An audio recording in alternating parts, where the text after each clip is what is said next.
अस्सलामुअलैकुम। पाकिस्तान में इस वक्त एक शख्सियत है जो बहुत ज़्यादा ट्रेंड कर रही है, जिसका नाम है शेर अफजल खान मरवत या मुरवत, जो मर्जी आप कह लें। शेर तो ये बिल्कुल नहीं है और अफजल ये किसी भी तरह से नहीं हो सकते, किसी भी तरह से नहीं हो सकते, क्योंकि जो इनकी बातें हैं वो इनको कभी भी अफजल नहीं होने दे सकती। और उसके बाद इनके नाम में खान आता है, जो इनकी करतूत है। खान तो इनके करीब से भी नहीं गुजरा। इत्तफाक से ये बंदा जो है वो पाकिस्तान में इस वक्त MNA है, और जिस वजह से ये MNA बना आप सभी जानते हैं। इमरान खान के नाम पे खैरात में ली हुई एक सीट है, और जनाबे वाला किसी ज़माने में ये पाकिस्तान के जज भी हुआ करते थे। अब इस तरह के अगर जज थे तो फिर निज़ाम इंसाफ तो आपको पता ही है क्या। अब हुआ क्या है कि इनकी बोलती हो गई है बिल्कुल बंद। कैसे बोलती इनकी बंद हो गई है कि ये हर जगह बैठकर बकवासियात जो करते हैं, तो फिर जाहिर है लोगों को तो आदत नहीं है ना। इनका इंटेलेक्ट तो बहुत ही लो लेवल के ऊपर है। मतलब क्या है इनका एक फेमस क्या चीज़ है इनकी, बढ़ गया क्या मतलब है, ये क्या है। लेकिन कहने का मकसद ये है कि अब हुआ क्या। आप देखें ये ट्वीट करते हैं और ट्वीट करने के बाद इनके कमेंट्स बंद हैं।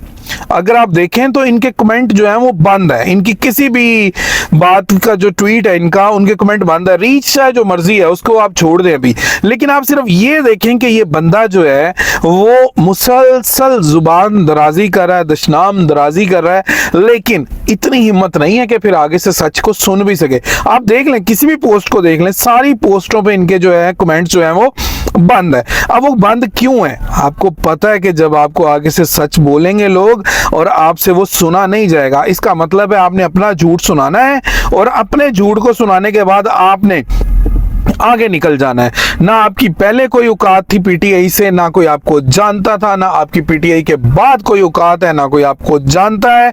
आप क्या हैं आप बहुत बेहतर जानते हैं। और जब आपने ये ट्वीट बंद करने का सिलसिला शुरू किया है तो लोगों को पता चल गया है कि आप क्या इंसान हैं। अब आपने जो ट्वीट किया है उसको हम पढ़ के सुना देते हैं। और वो ट्वीट क्या है? मैंने एक टॉक शो में सिर्फ इतना ही कहा था कि खातून कैमरे पर आई और लगता था शेव किए बगैर ही आ गई हैं। अपनी माँ के बारे में ऐसा कह सकते हो? अपनी बेटी के बारे में ऐसा कह सकते हो? क्या इंसान हो यार तुम, गलीज़ तरीन इंसान हो आप जनाब। मैंने तो सिर्फ मुशाहिदा बयान किया था। तेरे मुशाहिदे पर लानत ही की जा सकती है, और क्या किया जा सकता है। तुझे क्या ज़रूरत है किसी औरत को इस तरह से देखने की? कोई फतवा नहीं दिया था, तू फतवा दे कैसे सकता है? अपनी हैसियत तो देख। किसी का नाम नहीं लिया, लेकिन आधी YouTube दुनिया ऐसे जा गई जैसे किसी ने उनके ज़मीर पर उस तरह रख दिया हो। भाई लोग जो हैं वो इज्जत वाले हैं, उनको पता है कि कौन सी बात। इख्तलाफ भी किया जाए तो किस अंदाज से किया जाना चाहिए।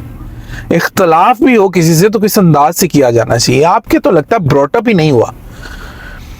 और फिर तशरीफ लाए इमरान रियाज, यानी जुबान दराज अमले नारवा, जिन्हें कभी TV चैनल पर खवातीन को हरासा करने पर निकाला था। क्या कहने। और अब वही साहब YouTube पर अखलाकियात के उस्ताद बने फिर रहे हैं, जैसे कोई चोर दर से अमानत देने लगे। क्या कहने। जब कोई खातून रोज़ गैर मुहज़्ज़ब ज़ुबान इस्तेमाल करे, हर मामले में अपनी नाक जो किसी फ़लसफ़े की जिल्द से कम नहीं घुसेड़े, क्या कहने, तो वो एहतराम नहीं तंज का इस्तारा बन जाती है। यानी एहतराम नहीं करना अब हमने। ठीक है भाई, बिल्कुल ठीक है। मैंने इस वक्त नाम नहीं लिया था, ये मेरी शराफत थी, मगर अगर वो दाढ़ी के साथ दोबारा स्क्रीन पर आई तो फिर खामोशी टूट भी सकती है। याद रखें, इज्जत जिन्स की नहीं होती, किरदार की होती हैं। जो औरत मर्दों की बराबरी मांगे उसे मर्दों जैसे जवाब दही भी कबूल करनी चाहिए। भाई अगर आप कुछ लिखते हैं तो फिर कमेंट भी तो खोले ना, लोग आपको बताएं तो सही। और इज्जत अगर किरदार की होती है ना, तो आपकी तो बिल्कुल इज्जत नहीं। आपसे ज्यादा इज्जत तो उस कुत्ते की है जो गलियों में घूमता फिरता है। लोग उसको भी बेहतर समझते हैं क्योंकि किरदार है ना उसका, मालिक पे नहीं भोंकता। आप तो मालिक पे भी भोंकने लग जाते हैं। खैर क्या बंदा करे, आपकी बात बाढ़ में जाए।